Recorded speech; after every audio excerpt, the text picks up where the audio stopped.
Okay, so hi everybody. So today I've got the best-selling author Owen Mullen, who is a McIlvanney Crime Book of the Year long list novelist. Owen graduated from Strathclyde University. He moved to London and worked as a rock musician, session singer, and songwriter. He had a hit record in Japan with a band he refuses to name. He still loves to perform on occasion. His passion for travel has taken him on many adventures from the Amazon and Africa to the colourful continent of India and Nepal. He is a recluse, and he and his wife Christine split their time between Glasgow and their home on the Greek island where Owen writes. So, for the reason we've got this event on today is because Owen in January has a new book out called The Family. It's released on the 21st of January. So we're doing a little promo for it. So I'm going to ask Owen to read a little short chapter from the Family to whet your appetite for it. Okay, thanks, Lindsay. Hi, everybody. Just to set the scene, the book is called Family, as Lindsay says. It's about a South London crime family, Danny and Luke Glass and their sister Nina. Now, the part I'm about to read for you happens right close to the beginning of the book. 2 people have been killed in a car bomb, and Luke hears about it, and he chases across London to catch up with Albert Anderson, who's the guy who believes he's committed these murders. He chases them across London and up a skyscraper that's being constructed. It's going to turn into one of those HSBC banks or something they have in the city of London. So he gets up to the 43rd floor, and this is where they meet. He was standing on the other side of the room, sweat glistening on his bulldog jowls, the corner of his mouth twitching. Behind him, through the open window where a window would go, a plane streaked towards Heathrow. Over his shoulder, I read the logo on the tail and brought my eyes back to the bastard, expecting him to produce a weapon, come at me, do something. It didn't happen. He'd assumed his men would be enough. Another mistake. Albert was having a bad day. Fear rolled off him in waves. He stepped away, protesting his innocence. It wasn't me, nothing to do with me. He was remarkably well informed, considering the bomb had gone off less than 30 minutes ago. I hadn't told him. So how did he know? I shook my head. For all his success, he was thick. Don't believe you, Albert. He seemed disappointed, as if he'd expected me to take him at his word. Then remembered I was Danny Glass's brother and couldn't be trusted to see it his way. Fair play to him. He got that right. His fingers left sweat marks on the pale concrete, trying to gouge a hole in the wall. Underneath his coat, he was trembling. I moved closer, close enough to smell him. A baby step backwards took his heel over the lip. The wind ruffled what was left of his hair while gravity tugged at his shoes. Workmen in another futuristic high-rise stopped what they were doing and pointed at us. Anderson swayed. The layers of his bloated jaw quivered. What would I have to gain? 43 stories up on the edge of nowhere. It was a good question. I assumed it was rhetorical and let it pass. It wasn't me. Yeah, it was you, all right. Somewhere behind me, I heard the lift start the descent to the ground. Albert heard it too. I knew his men were coming. Hope washed through him, his massive shoulders relaxed. The familiar cunning returned to his eyes, and he sighed, imagining he was about to be saved. Spoiling it for him was a pleasure. Forget it. They won't make it in time. He realised I was telling the truth, dragged a sleeve over his brow, and played his last card. 400,000 in cash and a truce. I joined in his fantasy. What? Shake hands and start again. Clean slate. Everybody in their own side of the fence. Desperate enthusiasm bubbled in his voice. Why not? Why not, Luke? Yesterday he would have pissed on the idea. That's why not. And yesterday he hadn't murdered Cheryl and Rebecca. Should have spent that money hiring better people when you had the chance. And you always wear a cheapskate, bastard Albert. A police siren wailed in the distance. When I come down, they'd be waiting. That didn't matter. In the end, as Albert was about to discover, life came down to balance and duty. England expects and all that bollocks. I placed my hand on his beating heart and took a last look at his puffy face. His life was about to end, and he was in tears. He whimpered, "They'll throw away the key, please. 500. I wasn't listening. Goodbye, Albert. He fell into space, mouth open, starting on his back and rolling with the grace of a gymnast, slowly getting smaller and smaller. Following his progress was like watching a movie with the sound turned off. His ankles clipped the side of some scaffolding and flipped him in an arc. He landed on his smile on the bonnet of a green Mondeo parked across the street. If plunging to your death was an Olympic event, he'd have been in the medals, for sure.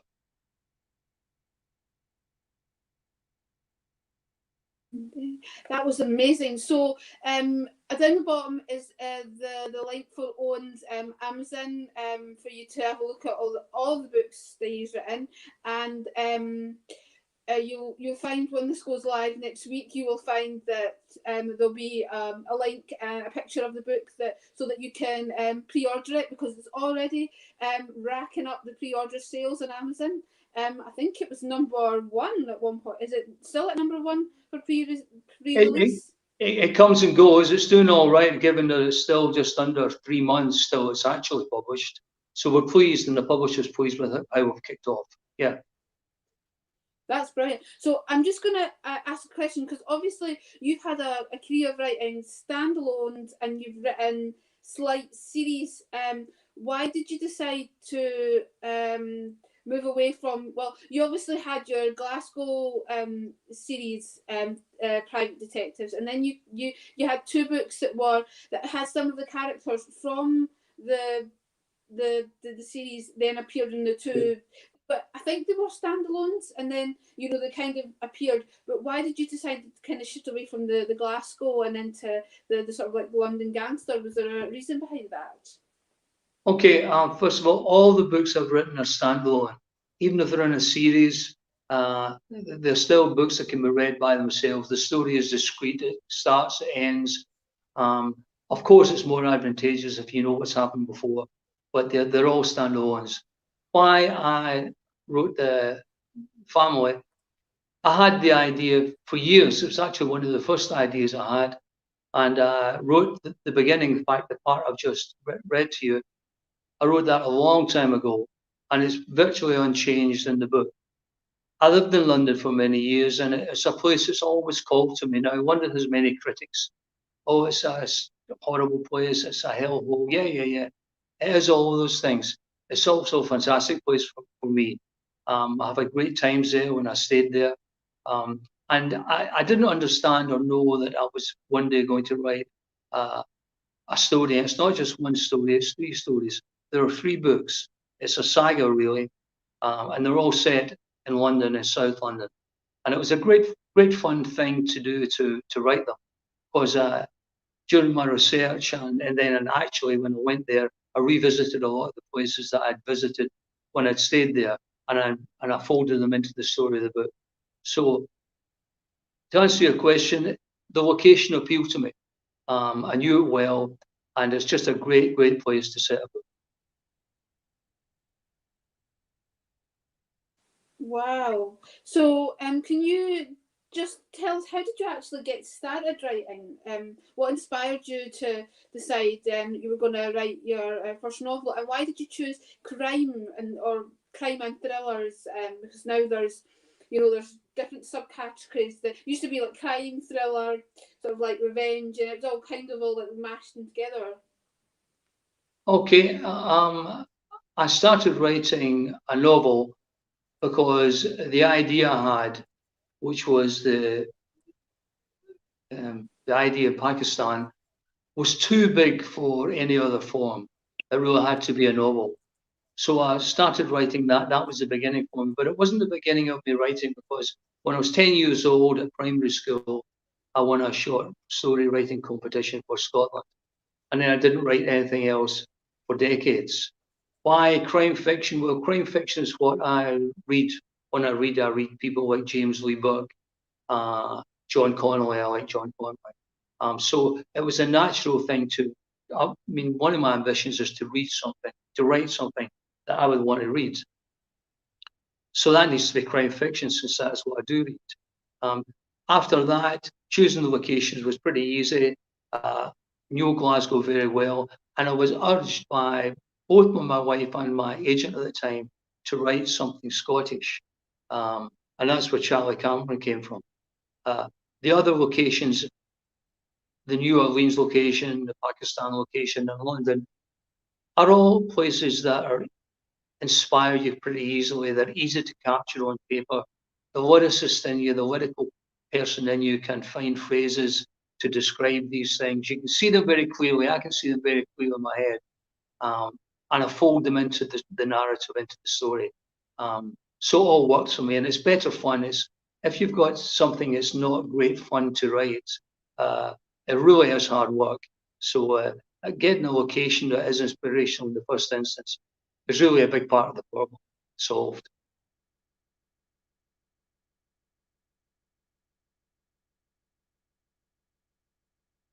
Can't hear you. Sorry.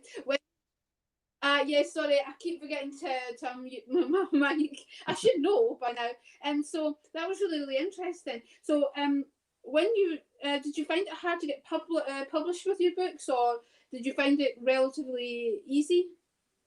I didn't find it difficult. I found it absolutely impossible.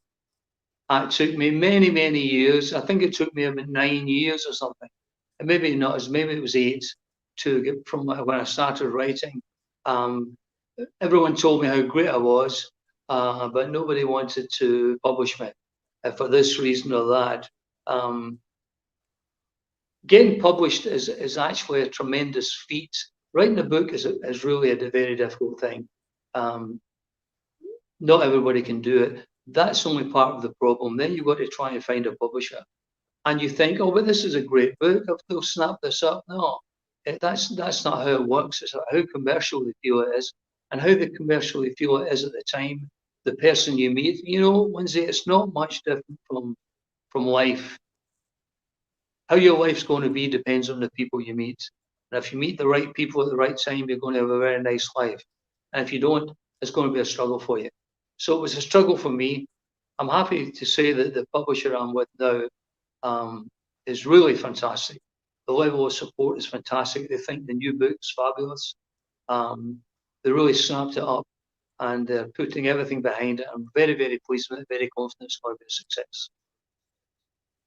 Definitely. Well, I mean, I've already myself had a net gallery request for it, and it is a really, really good book. I mean, it is different from your other series, but then I don't think it's that far away. It's not like it's jumping like from police procedures, maybe to historical crime. It is still in the same sort of vein. It's obviously now like kind of like London gangsters versus like Glasgow private detectives, and I think it's still in the same. They kind of all fall into each other. You know, they sit well beside each other. Some books, sometimes you think, oh, why is the author kind of done that? But you know, you can, these I think all as you said, standalones, but all sit well alongside each other in the sort of genre that they're in. So yeah, I would highly recommend to going out and pre-releasing it. Pre-releasing it, yeah, well, pre-ordering it, because this is an absolutely fantastic book. So Thank you. another question I'm going to ask is, did you have any writers that sort of like inspired or influenced your writing in any way? The writers that inspire me are probably writers from a long time ago, like Raymond Chandler, who really is one of the fathers of the genre, who created Philip Marlowe. The other influences on me as a crime writer are those 30s and 40s gangster movies with Edward G. Robinson and people like that. I mean, they used to be on TV years and years after they were filmed. But you take all that stuff in. So what happens is in a later time as an older person, all that's inside you somewhere. So it's amazing. Something will just pop up, a memory, a feeling will pop up from nowhere from decades ago, and all of a sudden it's on the page. So those were the kind of things that inspired me.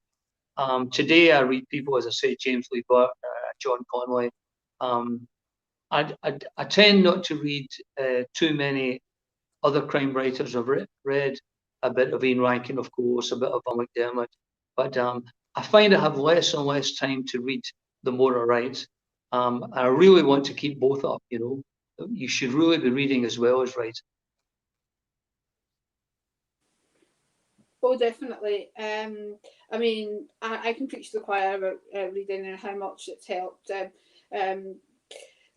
You know, encouraging youngsters like their imagination, or you know, just like encouraging people that maybe like have like borderline like dyslexia, that can actually help them so that they don't have a problem with reading so much, and it's maybe only writing or maybe even just like numbers, because reading helps their imagination. It helps them learn like books, words, and that kind of thing, and the way things flow. It really is. It's really is a great tool. I mean, I do rainbows, and I always encourage my girls to read. I mean, last year we had a few authors that came for like Chill World Book Day in May, and she sat around and she spoke to them. The girls had a ball of a time. And I mean, I've been reading, and I've got my late grand to thank for my encouragement of going to the library and going to bookshops. And during lockdown, I was like, what am I going to do? I could spend a whole day in the library, and my friends were like, why are you going to the library? And I'm like, because I just love going in to have a look at the books. And same with bookshops, I could spend a fortune in Watson's and Blackwell's, and all the staff know me, which everyone's like, oh, well, that's nice to say hello to you. And I'm like, yeah, because they know me too well. But yeah, it's a great thing, I think. Where would we been without books during all this time? Because you know, we've had months and months. You know, there's only so much Netflix you can watch, only so much iPlayer you can watch. So books are great. They just imagination. I mean, my book. You know, all like everybody. Well, a book is a different experience from watching a movie. It requires something of you that a movie doesn't. You know, they can describe a house, and you see the house for yourself. Might not be the same house that the writer pictured. You imagine the characters. You have emotions about the characters. Not all that necessarily happens. A lot of that's kind of done for you when you're watching a movie. So a book is a kind of singular experience. Indeed, where would we be with, especially in these times? Yeah. So, out of your books that you've all written, obviously, we'll start with the family.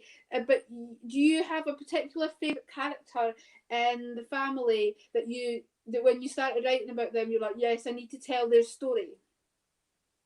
A particular favourite in family? Yeah. Yeah, I like Danny. I like Danny Glass. He's the head brother, the older brother. He's the head of the family. Danny is a very, very quirky character. He's also completely insane, but that's besides the point. He's a very quirky character. He's got a sadistic humour that makes me laugh. I'm glad I'm not on the end of it. He also he's a kind of strange guy. He's a great royalist. He's got a photograph of the Queen up on the wall behind his desk. He's got a jukebox in the corner that has only got 1960s English rock and pop bands on there. No American stuff, nothing after 1960. His favourite band is the Kings. This guy's got all this stuff going on. He's a xenophobe. He doesn't like foreigners. He's got all this stuff going on at the same time as he kills people. He's a really, really complex character, and it was great fun writing him. Wow, they definitely sounded like I mean, he's a man after my own heart. I'm not a killer, but I do like 60s, that kind of vintage era. All my friends laugh at my music taste. Are like, really are stuck in a decade. 50s, 60s, 70s, 80s, 90s, and I'm like, yeah, but that was the best year for music. Especially a lot of the stuff that came out of the UK. I must admit, you know, you can't be about the Kinks, the Rolling Stones, the Beatles. So out of the Charlie Cameron and the Mackenzie Dorick books, did you have a particular favourite character in them that you, because obviously some of the characters from Charlie makes an appearance in like the Mackenzie Dorrit books, and then sort of like vice versa. I can't remember what the Inspector is called, but he sort of like the characters kind of like come into both worlds. Did you have a particular favourite character in either of them, or was it always going to be like? Well, in both those books, in the Charlie Cameron series and in In Harm's Way and Deadly Harm book, the character that crossed over was Andrew Geddes, the detective. Yep. And it was good to see. What I've tried to do there is create an alternate reality, an alternate Glasgow where these people really exist.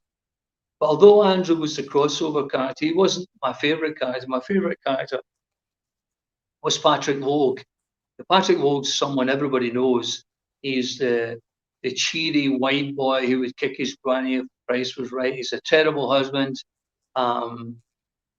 Should really be in jail, and he probably will be. But he's actually a very good guy. He's got a heart of gold, and he's a really good friend to Charlie. Now, in the Charlie Cameron books, he gets all the funny lines because I wanted to capture the West of Scotland humour in those books, and I didn't want them to be. I didn't want them to be funny books. I didn't want them to be comedy books in any way. But in Glasgow and the surrounds, most everybody's got a funny quip, a funny thing to say, and I wanted that to be realised in the book. So he's the vehicle for that. Charlie has a couple of smart lines as well, but Patrick gets all the really. Patrick gets the lines I would have liked to have said. He's my favourite. Yeah, I liked Patrick just because the fact that, yeah, as you say, he was a white boy, but he lovable, and you also kind of was always rooting for him because he wasn't like you're dangerous. He kind of knew the wrong people, kind of style, but you know you kind of were like always like rooting for him. Same with Mackenzie, and the situation in Deadly Harm. You kind of were actually on their side, even though you knew they crossed the, not spoiler, but they kind of crossed across the line. You could kind of understand why they did it, and then you kind of obviously were rooting for them all the way through. And Charlie Cameron as well. You were kind of always, they were always characters that kind of like, you know, they're good, but they've kind of got the good angel and the bad angel on their shoulder, kind of like kind of crossing over to situations that, you know, were a bit. Well, that's right, because life isn't black and white. You know, we tell ourselves it is, but it isn't black and white. And we've all done things that we would rather other people didn't know about. And when none of us know how we react in a particular situation. So to have all the goodies with the white hats on and all the baddies with the black hats on. One of the weaknesses in writing sometimes is that a bad guy has no redeeming qualities whatsoever. There are very few people. I'm sure that Hitler loved his cat or something. Do you know what I mean? So in Family, when one of Danny's records, one of his Kinks records, gets damaged, he's almost in tears because this means so much to him. This is his sliver of humanity, and everybody has at least a sliver. So sometimes it's good to have the good guys crossing the line for reasons that they at least can justify to themselves, and that's kind of what I did in those books. Yeah. So do you have a particular favourite place that you like to set your books in? I know you've just mentioned about obviously wanting to create a sort of Glasgow for Charlie and for Andrew and for Mackenzie, and then obviously the family's set in London, but is there any place that you would love to set a book in? Have you ever thought about maybe moving into obviously like doing a Greek murder mystery, or is that been over? I mean, because we live in Greece, Lindsay, I've been asked that several times. What do you do? It just doesn't call to me. Simple as that. Where it does call to me, and I've actually written something already, not published, not finished, is Marrakesh. Been to Marrakesh, actually doing the research for the book. Not only the research, written some of it, but and that's the same as the other locations, London and Scotland. New Orleans and Pakistan. It's a very evocative background, very easy to pull those phrases out of the ether and get them on the page. Very easy to create atmosphere. And again, it's back to what I said earlier. When that's happening, you sit at the table, you sit at your desk, and the time just flies. Before you know what it is, yeah, you've been there for 5 or 6 hours. And that's when it's a good job. When that isn't happening, it's a much more difficult job. So Marrakesh would be one. Having said that, Family is a 3-book saga, so we'll be in London with them for the foreseeable future. Oh, wow. So you heard it first. So what kind of research do you have to do for your novels? Did you find that you had to do a lot of it, or was there in any situations that you put them in because you knew a lot about, say, like that kind of industry, or did you just like kind of make it up on the sort of like Well, you can't make it up. Googling? There are things you can make up, but and that's why it's fiction. But you need to be careful what you say. People are always pulling you up, and what you think you know turns out not to be what's happening. Now, I'll give you an example of that in Charlie Cameron books. Charlie parked his car at the top of High Street, and it was a piece of derelict ground. And I parked my car there for years. And going through Glasgow a couple of years ago, realised they built an office block on it. So if I hadn't been passing there, I'd have been still having to park his car on a place. And that's impossible anymore. Cities, places are changing all the time. If you're talking about something about history, that's a pretty easy, straightforward piece of research. You look it up, cross-reference your sources so that you're getting it right, and drop it into the book. Again, though, you have to be careful with the research. Some people make a mistake. They just doll up the whole lot on the page like an information dump, and it detracts from the pace of the story. It's not what we need to know. Another thing for researchers, you can do a lot of research and use kind of that little bit of it because that's all the story needs. That research is important. I do a lot. I speak to people, I interview people. I've got a detective who helps me with the voice things. I read, I go on the internet. When we were writing the In Harm's Way, Deadly Harm books, we were over in that area 3 days in a row. 3 days, not in a row. 3 days I remember going over to Lennoxtown and the surrounds, driving around, getting out of the car, taking photographs, just kind of drinking in the vibe. And that's all great. You don't really realise it until you sit down and the place is with you when you start to write. That's the benefit of it. Wow. So, do you have a favourite scene in your books? So we'll start with we'll not do the family because obviously in January when the family is released on the 21st of January, just around about that time, we're going to do another interview with Owen, and we're obviously just going to cover like talking about more in depth about the family. But do you have a particular favourite scene in Charlie Cameron? And Mackenzie Doug. I mean, you can mention the family if you'd like, if you have a particular favourite scene, or if you don't want to do any spoilers, we can leave that. I've got a particular. I have a couple of favourite scenes. The scene in Games People Play. All through the book, we know that Charlie's got a secret. He doesn't tell us what it is. We don't know what it is. And then about 3/4 through the book, 2/3 through the book, he goes to Crammon Shore and he tells us what his secret is. And at that point, we understand him better. We understand him, why he's driven. I like it for those reveals. I also like it because I like the writing in those scenes. Again, it was one of those easy to do. I like that. I also like the final scene in that book where the detective, Andrew, visits the serial killer. I wrote that whole scene in an hour. It just came to me. I was in bed actually. I don't tell people that. So I kind of like these scenes. I also like other scenes. Where I like the scene in Before the Devil Knows You're Dead, where Charlie on New Year's Eve is standing next to the Donald Dewar statue in Buchanan Street, and the snow's coming down, and the lights. It's dark. The department stores are closing. And he talks about the significance of Scotland and Hogmanay. I liked writing that. That was a nice piece for me. That was fun. I like that scene. Well, yeah.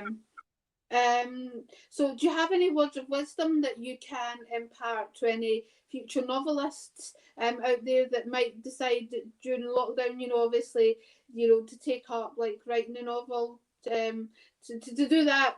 One thing they've always wanted to be an author, kind of thing. Yeah. Okay.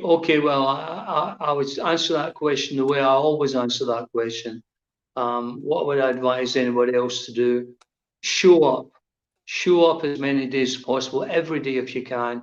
Show up and write something.